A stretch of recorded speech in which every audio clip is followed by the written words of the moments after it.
Olá, pessoal, tudo bem? Então, depois do período de avaliação, estamos de volta com os nossos conteúdos.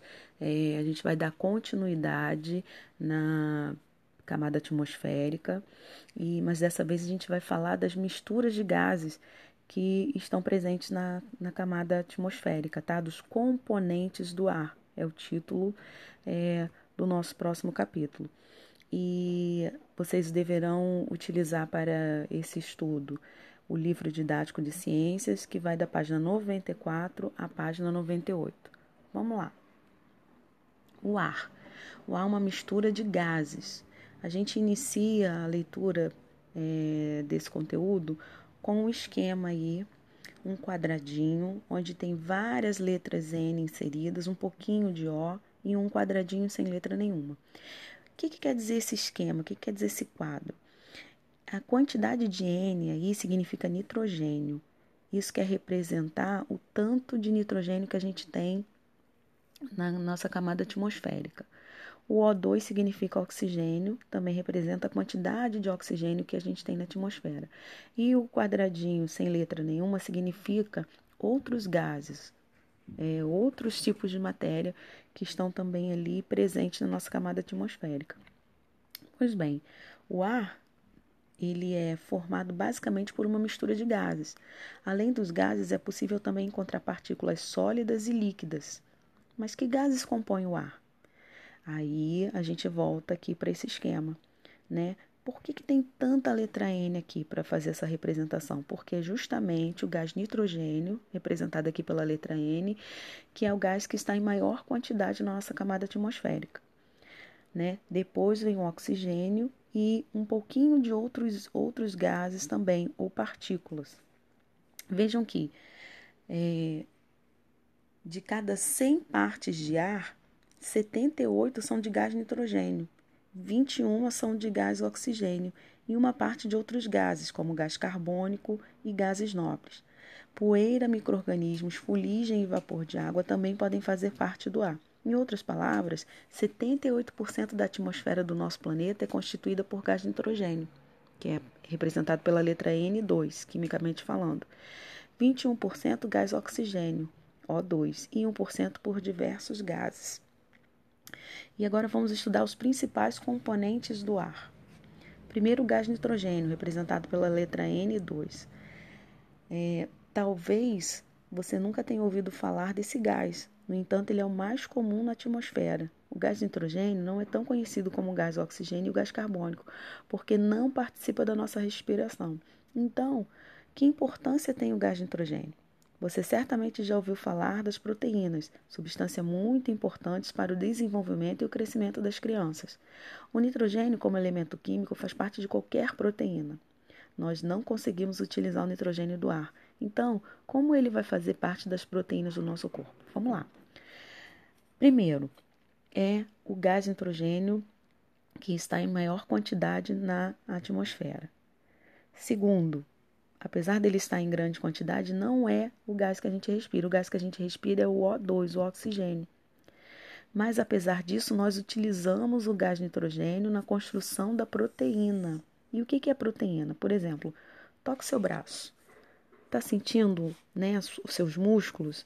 A gente popularmente diz a nossa carne, olha só a carne do meu braço, a carne da minha perna, né? Então, quando a gente toca o nosso próprio corpo, a gente vai sentir que tem carne no corpo inteiro. Essa carne, cientificamente falando, é proteína, é músculo.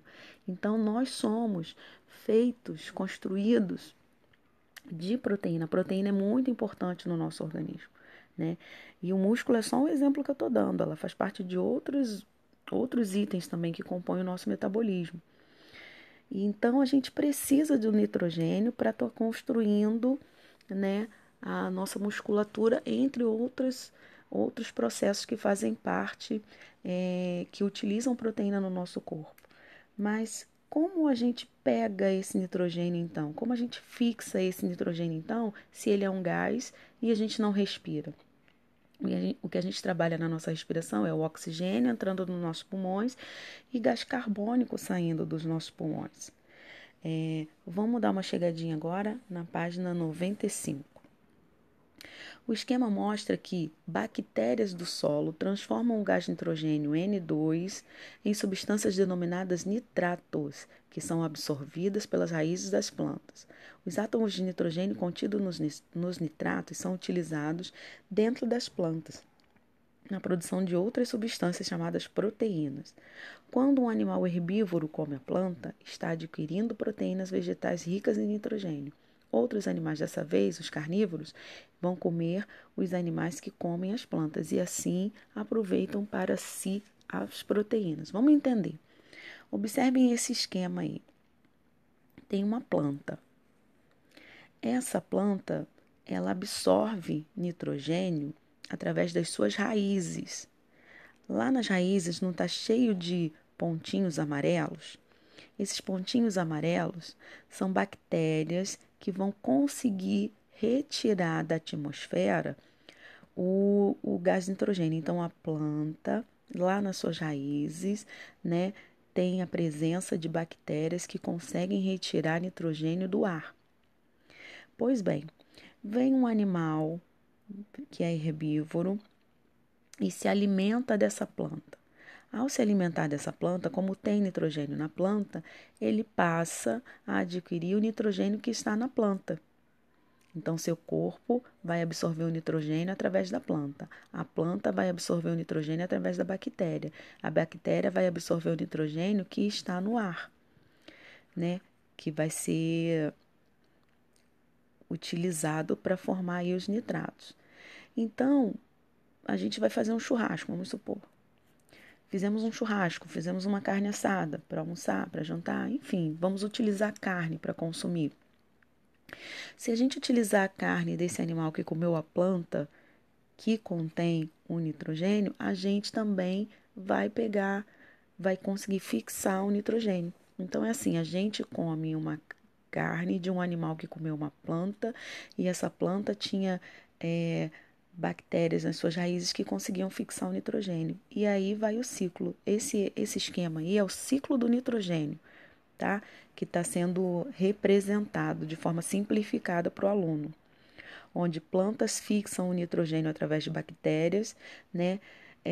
Seres vivos herbívoros que só comem plantas se alimentam dessas plantas que fixaram o nitrogênio e vão conseguir ter no seu organismo o nitrogênio. E aí, outros seres que são carnívoros, que vão comer esse animal que comeu a planta, né? E esse animal que comeu a planta passou a ter nitrogênio no seu corpo. Então, quando a gente come esse animal com nitrogênio no corpo, a gente também absorve o nitrogênio para o nosso corpo. E assim vai. Quando todos esses seres envolvidos no esquema se tornam matéria orgânica, ou seja, completam o ciclo da vida, morrendo, esse nitrogênio, através da decomposição, é devolvido para a atmosfera, né? E aí começa de novo, devolveu para a atmosfera, as bactérias vão absorver através das plantas, as plantas serão comidas por um animal herbívoro, um animal herbívoro será comido por um animal carnívoro e o nitrogênio vai passando de ser para ser até esses seres entrarem em decomposição e liberarem, através da decomposição, o nitrogênio para a atmosfera. Ok? Então, é dessa maneira que a gente passa a interiorizar o nitrogênio, é dessa maneira que a gente passa a fixar o nitrogênio, através da alimentação. E tudo vai começar lá na planta que fixa o nitrogênio através das bactérias que estão nas suas raízes, ok? Um outro exemplo de gás que está presente nessa mistura do ar é o gás oxigênio, né? Gás oxigênio, O2, é o segundo componente da atmosfera em quantidade, mas é o mais importante para a respiração de muitos seres vivos. É o gás que o ser humano necessita para respirar. Quando temos uma vela acesa, substância de pavio e de cera, reagem com o gás oxigênio, havendo liberação rápida de energia na forma de luz e calor. Ou seja, quando a gente acende uma vela, ou quando é feito qualquer tipo de chama, de fogo, essa chama ela absorve o oxigênio, tá? todo fogo absorve o oxigênio, é uma reação química ali de absorção de oxigênio, onde qual é o resultado dessa absorção? Luz, que é, né, na forma do fogo, na forma da chama, e também o calor que a gente sente quando essa chama está acesa. Nosso corpo é formado por trilhões de unidades invisíveis a olho nu, as células. Né? Então, nosso corpo é constituído de células, nós não enxergamos uma célula sozinha, mas a totalidade das células constituem o nosso corpo. E cada uma delas necessita de gás oxigênio. Cada célulazinha, gente, que constitui o nosso corpo é um ser vivo. E assim como nós, cada uma delas necessita de gás oxigênio. Elas respiram como nós, ok? Fazem a respiração celular, absorvem oxigênio, liberam gás carbônico. O que de tão importante faz o gás oxigênio no nosso corpo? Por que o oxigênio é tão importante? Obviamente, porque a gente precisa do oxigênio para respirar. E também porque no interior das células o alimento, especialmente os açúcares ou carboidratos, reagem com o gás oxigênio, liberando energia, porém de forma lenta, ok? Vamos dar na página 96 para dar continuidade na nossa explicação. Graças a essa propriedade, o gás oxigênio é denominado gás comburente. Então, graças à questão da respiração e à questão da combustão, né, o gás oxigênio ele é chamado de comburente. Né? Um comburente ele faz o combustível queimar. Essa queima é denominada combustão. Sem gás oxigênio não haveria incêndios, mas também não seria possível a vida, porque não seria possível respirar. Observem aí esse esquema da vela acesa. Então, no ambiente nós temos átomos de oxigênio, tá? Que é um comburente. Ao acender a vela, que é o combustível, né? A chama vai ficar ali acesa até que a vela se acabe. Essa chama acesa, ela libera energia como luz e calor. Então, ó, átomos de oxigênio comburente mais o combustível, que no caso é a vela, né, vão liberar energia na forma de luz e calor. Isso é chamado de combustão. Né? Então, esse esquema é uma representação da combustão de uma vela, que pode servir como exemplo para qualquer tipo de combustão. E um outro esquema, né, que fala o que acontece dentro do nosso corpo com as células. Né? Dentro das células do corpo humano também há o uso do gás oxigênio. Como que acontece? Olha, o gás oxigênio é o comburente, né? Os açúcares são os nutrientes energéticos, né, que vão para dentro da célula. Lá dentro da célula, a reação química que vai liberar energia para manter a vida. A energia que a gente precisa para estar fazendo as coisas do nosso dia a dia, ok? É através de reações químicas que acontecem dentro de cada célula. Então, a gente precisa do oxigênio para a gente conseguir retirar a energia dos alimentos que a gente ingere. Tá? Então, essa é uma representação de combustão dentro das células. Os dois esquemas que eu passei para vocês são tipos de combustão. Tá? Tanto a vela queimando quanto as reações químicas que ocorrem dentro do nosso corpo, através das células, são combustão, que precisam do comburente oxigênio para acontecer. Tá? Através do oxigênio, a gente consegue retirar nutrientes para o nosso corpo para a gente ter energia para fazer as coisas do nosso dia a dia. Já no caso da vela, é energia na forma de luz e calor. Agora a gente vai falar um pouquinho do gás carbônico, que também está presente na nossa atmosfera, faz parte dessa mistura de gases. O gás carbônico existe em quantidade muito pequena na atmosfera, somente 0,03%. Isso é 3 partes de gás carbônico em cada 10.000 partes de ar. Mesmo assim, é um gás muito importante, porque as plantas e outros seres vivos clorofilados, como algas, por exemplo, o utilizam para realizar a fotossíntese. Nesse processo, são utilizados gás carbônico e água para a produção de glicose, um tipo de açúcar, com a liberação de gás oxigênio para o ambiente. Há, entretanto, um grande problema em relação ao gás carbônico. A elevação da sua porcentagem na atmosfera é um dos fatores que levam ao aumento do efeito estufa. Estufa é um local onde se cultivam plantas que precisam de pouca variação de temperatura. Para economizar energia, as estufas usam o calor e a luz solar, que entram através dos vidros. Durante a noite, o calor não consegue sair rapidamente através dos vidros e a planta se mantém num lugar superaquecido. Então, vamos explicar.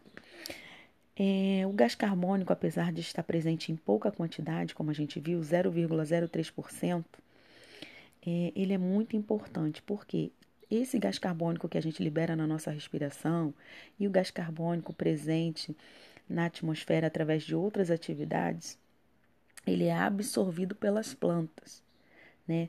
Enquanto nós respiramos pegando oxigênio e liberando gás carbônico, as plantas e os seres que fazem fotossíntese, que são clorofilados que são verdinhos, como as plantas, como as algas, por exemplo, que estão presentes no oceano, o que acontece? Eles pegam o gás carbônico, eles fazem diferente da gente. Mediante a luz solar, eles pegam o gás carbônico e liberam o oxigênio. Então há uma troca. Os seres que fazem respiração celular pegam o oxigênio e liberam gás carbônico. Os seres que fazem fotossíntese pegam gás carbônico e liberam oxigênio. Então, um libera gás para o outro respirar. Eu libero gás oxigênio para a planta fazer fotossíntese. A planta libera. Não, peraí. Eu libero gás carbônico para a planta fazer fotossíntese. A planta libera oxigênio para que eu possa respirar. Há uma troca, tá? Entre os seres clorofilados e entre os seres que fazem respiração celular, tá? Praticamente todos os seres do reino animal liberam gás carbônico na sua respiração e pegam oxigênio. Já os seres do reino animal liberam oxigênio durante a fotossíntese e pegam gás carbônico. E os seres ficam fazendo essa troca, tá? Porém, o homem, né, que é o único ser capaz de fazer intervenção na natureza, por causa das atitudes humanas, tem liberado mais gás carbônico do que as plantas, do que os seres que fazem fotossíntese conseguem absorver. E isso está levando a uma interferência no efeito estufa natural do planeta. O que é o efeito estufa? Entra raios solares, a gente absorve esse calor e quando está à noite a gente consegue ficar quentinho por causa desses raios solares que entraram. Mas como o homem tem jogado mais gás carbônico na atmosfera do que os seres fotossintetizantes conseguem absorver, esse gás carbônico faz uma barreira. Então, quando chega a hora do calor que a Terra absorveu ser emitido para o espaço, esse calor não vai para o espaço, ele fica aqui. E isso aumenta o calor. Esse aumento de calor no planeta é o aumento do efeito estufa, ou seja, é o que é o que a gente vem chamando de aquecimento global, que tem feito interferências no clima, né, que tem elevado a quantidade de águas no mar, que tem derretido as calotas polares, né? Então o gás oxigênio ele é muito importante, mas ele tem que estar na medida certa. O seu excesso pode causar efeitos colaterais ruins, tais como o aumento do efeito estufa, ok? Vamos lá para a página 97. E o que o gás carbônico tem a ver com isso? Né? O que o gás carbônico tem a ver com essa questão do aumento do efeito estufa? O gás carbônico e outros gases presentes no ar ajudam a conservar a energia que chega à Terra com a luz do Sol todos os dias. Dessa forma, a atmosfera do planeta funciona como uma gigantesca estufa, proporcionando um ambiente favorável à vida. Então, a gente tem um esquema aí onde explica isso que eu estava falando com vocês agora. Olha só, o raio do Sol está entrando na Terra. Né? Esse quadrado aí significa o planeta Terra. O raio do Sol entra e ele, com esse vidro em cima, né, o calor que o raio do Sol proporciona não consegue sair. Esse vidro ele estaria representando o gás carbônico, né, produzido em excesso, que impede que o calor do Sol saia da Terra. Porque tem que entrar, mas não fica todo, sai um pouquinho o calor. Né? Então a energia térmica fica aprisionada nas estufas de planta. A energia térmica, no caso, fica aprisionada aqui na Terra, aumentando o nível de calor do planeta. No caso de uma estufa de planta, né, ela é feita realmente para segurar o calor, para manter a planta aquecida durante um período onde não há sol. Mas no caso do planeta como um todo, a estufa que o homem fez por causa do excesso de gás carbônico que o homem tem emitido não é legal, porque o calor fica retido e isso leva ao aquecimento global. Olhando aqui o outro lado do esquema, onde tem o sol, nuvem, né? Ó, o raio de sol entra, né? A gente sente o calor desse raio de sol e ele deveria sair, né? Um pouco, parte desse calor deveria ser dissipado para o espaço. Porém, essa nuvem aí é uma nuvem de gases. Entre esses gases está presente aí o gás carbônico, né, que impede que o calor saia, tá vendo? Ele bate na nuvem de gases e volta para a Terra. Ele bate na nuvem de gases e volta para a Terra. E isso gera um calor maior, além daquele que deveria ficar retido aqui na Terra, que é o aumento do efeito estufa, que leva ao aquecimento global. Tá? A radiação refletida aquece a atmosfera e a superfície terrestre. Pois bem, entretanto, nos últimos anos, graças ao grande desenvolvimento industrial e principalmente a grande queima de derivados do petróleo, a quantidade de gás carbônico presente na atmosfera está aumentando. Há 100 anos existia cerca de 20% a menos de gás carbônico na atmosfera. Se todos os países que ainda estão desenvolvendo chegarem ao estágio de desenvolvimento dos países ricos, será produzido muito mais gás carbônico.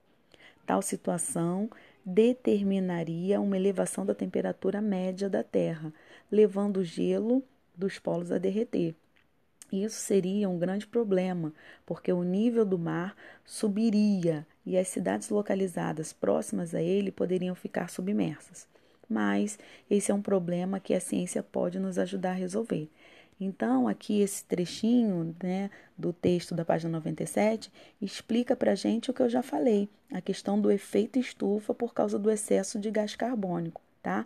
A gente tem que produzir gás carbônico suficiente para que os seres fotossintetizantes possam absorver, né, para que não seja acelerado o processo de efeito estufa.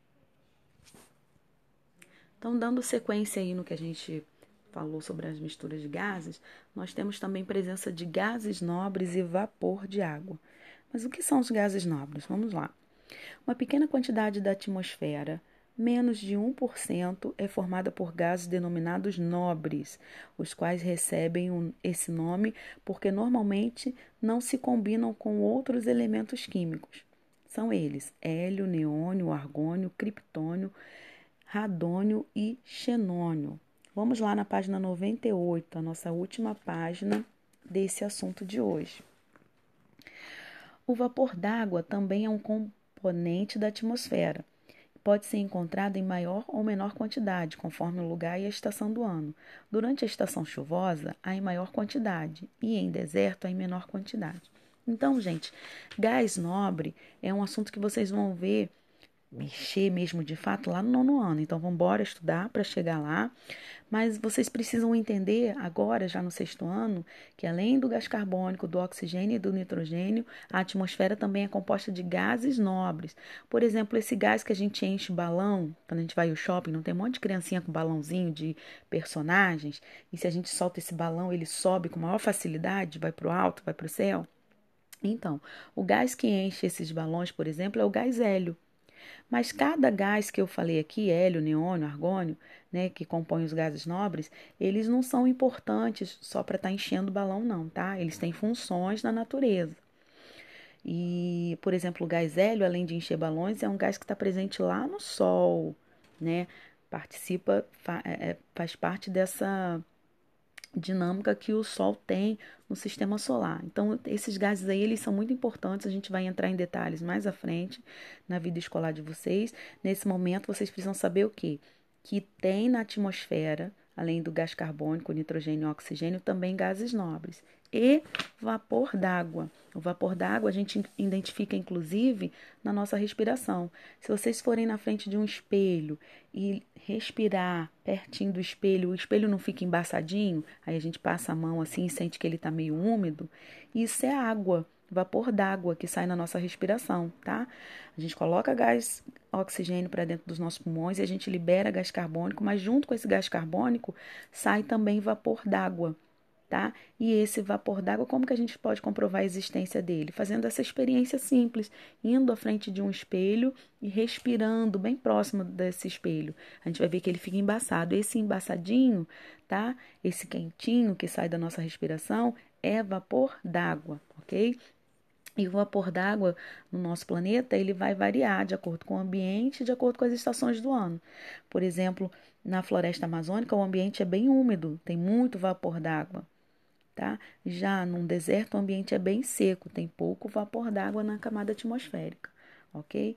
Além disso, nós temos também partículas sólidas, que são poeira e micro-organismos na nossa atmosfera. Se você passar um pano todos os dias sobre um móvel, verá quanto pó se acumulou. De onde vem esse pó? Como o pó é formado de partículas sólidas muito pequenas, pode ser carregado pelo vento a grandes distâncias. O ar de grandes cidades normalmente está carregado de muito pó. Há seres microscópicos, denominados micro-organismos, que podem ficar muito tempo no ar.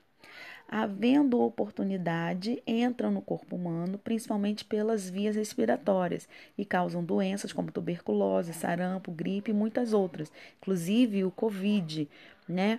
É um micro-organismo que está aí presente no ar e que tem entrado nos organismos e causado toda essa pandemia que a gente tem visto, ok? Na poeira alojam-se seres microscópicos que podem causar desde alergias até doenças respiratórias mais graves, como pneumonia, como o coronavírus tem causado essa doença aguda respiratória, né? Como a gente tem acompanhado aí, o fato da gente estar assistindo essa aula à distância, né? É por causa de um micro-organismo que está presente no ar, na nossa atmosfera.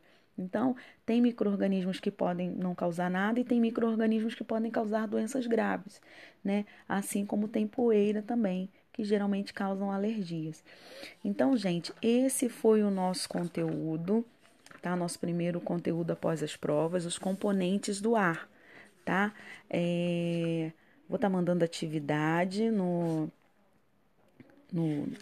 para vocês, mas vocês primeiro precisam entender o conteúdo. Então, esmiucem aí, tá? Leiam, releiam, ouçam o que eu estou conversando com vocês de novo. Trabalhem aí a página 94 até a página 98, tá bom? Um beijo, um abraço, cheio de saudade para vocês.